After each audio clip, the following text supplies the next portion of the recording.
Welcome back, everyone. My name is Michelle, and this is Horror Book Hell Hound.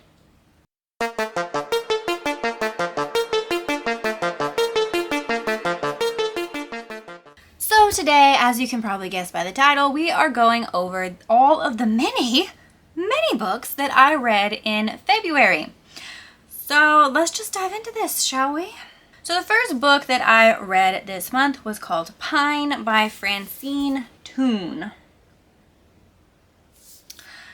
This was an interesting read, not gonna lie. Now, I technically finished this book in January, so I may or may not have mentioned it on that video. I don't think I did because I was still in the process of reading it.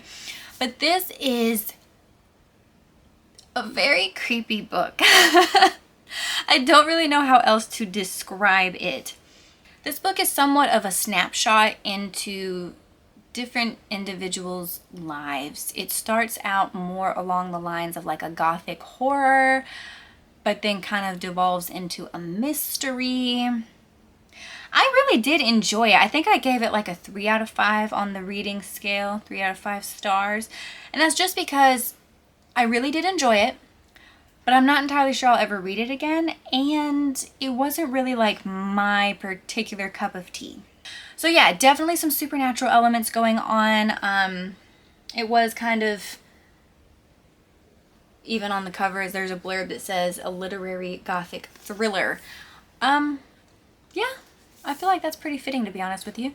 But yeah, I'm not mad that I read it. I don't think it was a waste of time at all. I really did enjoy the journey and the ride. It was very mysterious. I honestly could not figure out where this book was going the entire fucking time. And then like halfway through, I assumed it was going one particular direction that was not going to end well at all. But then towards the end, things take a turn. So if you enjoy slow burns, if you enjoy mysterious gothic qualities to your reading, check this one out for sure. Next up in the month of February, I read a book called Trigger by N. Griffin. Now, first of all, I don't need to tell you that I picked this book up a long ass time ago simply because the cover is beautiful. It's beautiful. Now, this book is a bit of YA fiction. It is very disturbing.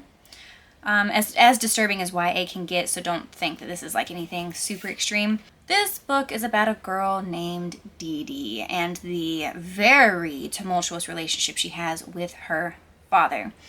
Very abusive. I would say there are certainly trigger warnings, but the abuse is alluded to, but it's not like super gory descriptions of it actually happening, if that makes sense. But basically you just see the de-evolution of Dee Dee as she has to put up daily and grow up with her abusive, psychotic father, who pushes her to be the best in every fucking thing, starting at age 5. She's very young. This book does a lot of timeline jumping, so if you're not really into that, then this might not be your thing. But it's not super difficult to read. It's just kind of back and forth a little bit. But it does help give you a more well-rounded snapshot of what exactly Dee Dee is going through. And yeah, very chaotic ending to this story, very sad ending to this story. This is not a feel-good book by any means, but it is pretty good. I gave it a 3 stars, 3 out of 5 stars. So I did enjoy this, but I will probably never pick it up again, if we're just being honest. So I will probably end up either trying to sell this at Half Price Books or just donating it at some point. Next up, you know I was going to have to read at least one book in this series. This month, we have A Court of Frost and Starlight by Sarah J. Maas. And honestly, I don't hear much about this book from the ACOTAR girlies, which is weird to me. Yes, this is a novella. This is a snapshot, mainly from Feyre's point of view. There are some other point of views in this book, but this is like a snapshot of how everyone is doing and how everyone is coping after the Great War has ended. Some people are doing okay. Some people are barely hanging on. Next up for me is A Court of Silver Flame. Or Flames? Flames? Anyway. which I believe is Nesta's book. I'm very excited to get more point of view from Nesta and get more of Nesta and Cassian's story because, just because, okay? But yeah, I don't see a whole lot of love being given to this particular book in the series, but I absolutely adored it. I needed this book after the craziness of the first three. I needed this book. So I obviously gave it a 5 out of 5. Pretty much every book in this series so far has been an easy 5 out of 5 stars. And we will continue with the next one next month. So, yeah. Next up, I read The Drowning Kind by Jennifer McMahon. I just got the little mass paperback copy just because, like, I've honestly have never read any of Miss McMahon's work, and I hope I'm saying her last name right. I actually have one of her books, The Winter People, up on my shelf as I've had it for a while now. But I've heard that that book in particular is probably her best, so I'm going to save it probably for next winter, if we're just being honest, because I like reading wintry books during winter. It's just this past winter didn't exactly read a whole lot, but this book was really good. So we have our two main characters, Jax and Lexi, right? Yes, and these two are sisters. I believe they're actually twins. No, they're not twins. I'm lying to you. Sorry, my memory is shit, so I have to like remind myself what all I read. Plus, I read a lot this month, so I'm kind of proud about that. Anyway, definitely a supernatural horror type of book. There's a lot of mystery going on. One thing I have heard is that Jennifer McMahon does a lot of timeline jumping where she'll have like parallel stories going on but from different timelines, and that was definitely evident in this book, but it was really good. There was no like major confusion or anything like that. I believe I gave this book a 3 out of 5 stars. I may have given it a 4 out of 5. At the time I was really happy with it.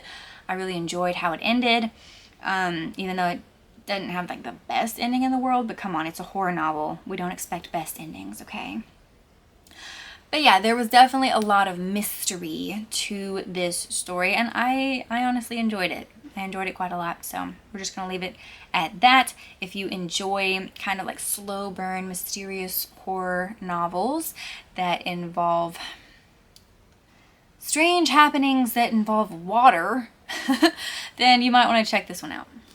So this next book was not originally on my TBR for this month, but my boyfriend decided to gift me this book for Valentine's Day, and I immediately like pushed all other books aside and decided to read Heartless Heathens by Santana Knox.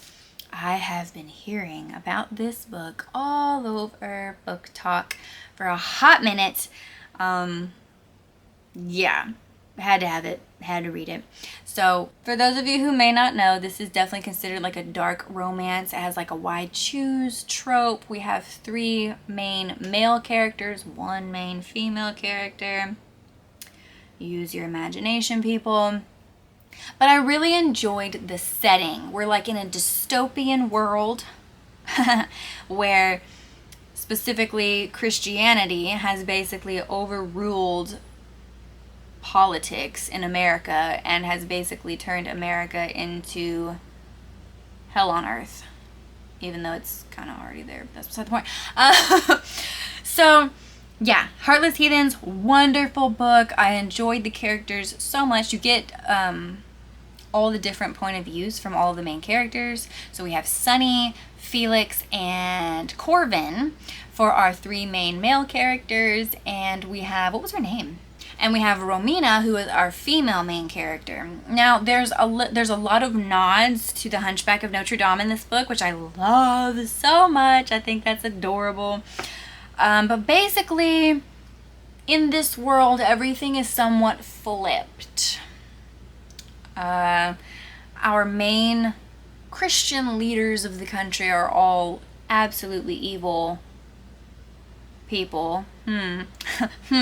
Our 3 main male characters are actually going to be the leaders of, I think it's like called the Satanic Shrine or something in the book.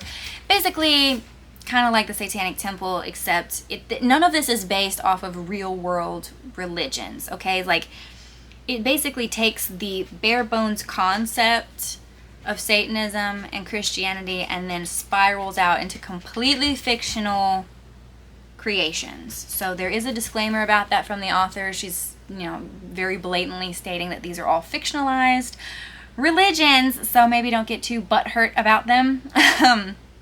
Just saying. But yeah, basically this is a flip-flopped story where the people who you would assume were evil are actually the good guys.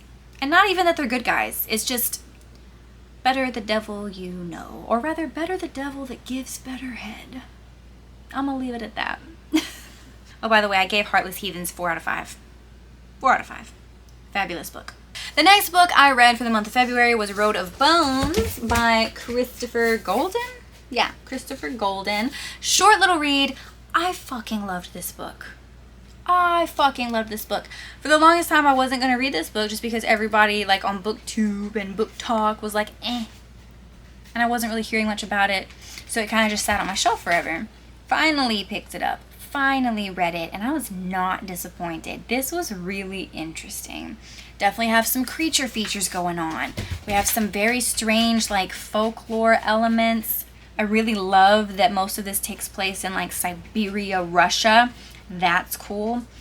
And honestly, it was super creepy, very action-packed. Not the best ending, if we're just being 100% honest, but again, horror novel. What do you really expect there?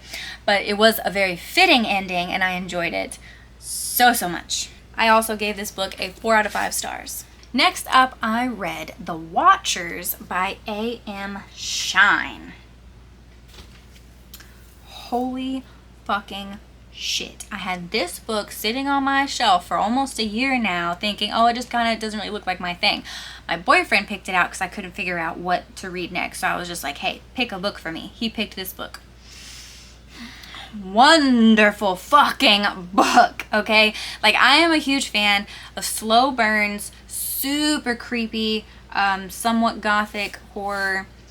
Love creature features, absolutely obsessed over all of those things, and this book had it all. Had it all. And honestly, I really hope that this author picks this back up and turns it into a series. I am so hopeful, because it definitely drops your ass off at the end with a lot of questions. But honestly, I will reread this book in the future. I guarantee you I will. I gave it a solid 5 out of 5 stars. It's just wonderful. And I believe A.M. Shine either already has a new one released called The Creepers, something like that, or it's going to be released. I'm not entirely sure yet, but I will definitely be reading more from this author. This author writes wonderfully. There were like no editing mistakes or errors, and those things get on my last nerves. This was wonderful. This is definitely going to like stick with me. I'm never getting rid of this book. It was fucking awesome. Next up, I just felt the need for some more smut in my life, so I read The Hunter by Jenica Snow. A very short little book. Most of her books that I've seen on sale for Amazon are kind of the shorter variety, but it's like monster smut to the extreme, and we love that. So if you enjoy werewolf erotica, this was a really good one.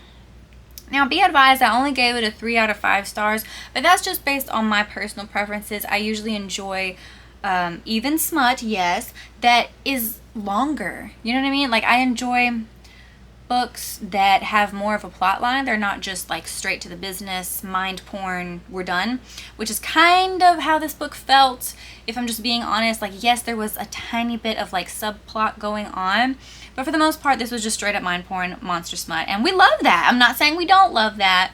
If you're more of it, like, I just want to read something in a day, in a couple of hours to get me going, then yes, by all means, this is a book for you.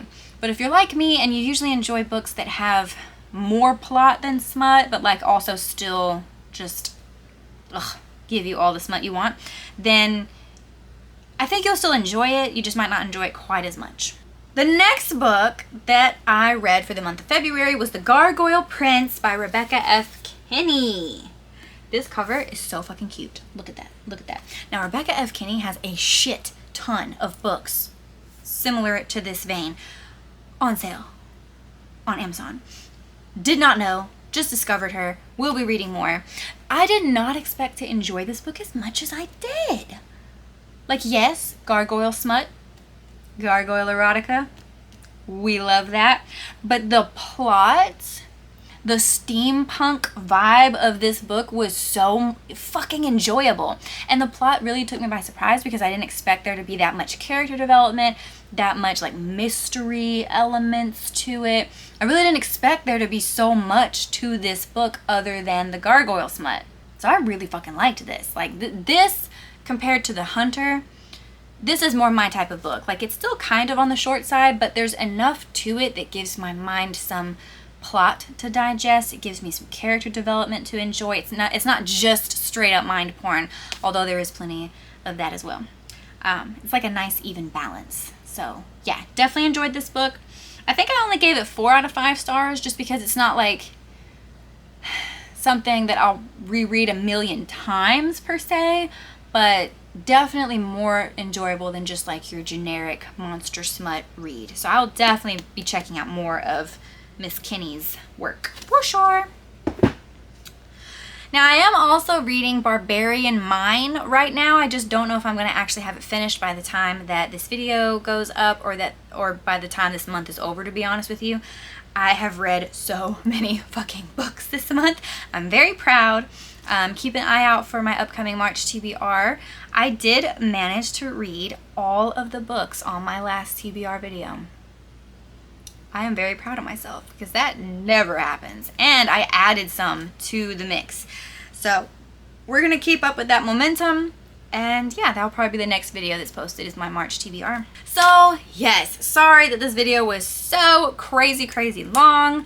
But if you did enjoy today's video, please hit that like button because it just helps your girl out, okay? It just helps me out. And subscribe if you haven't already. And yeah, I will see you all in the next one. Peace out, Hell Hounds.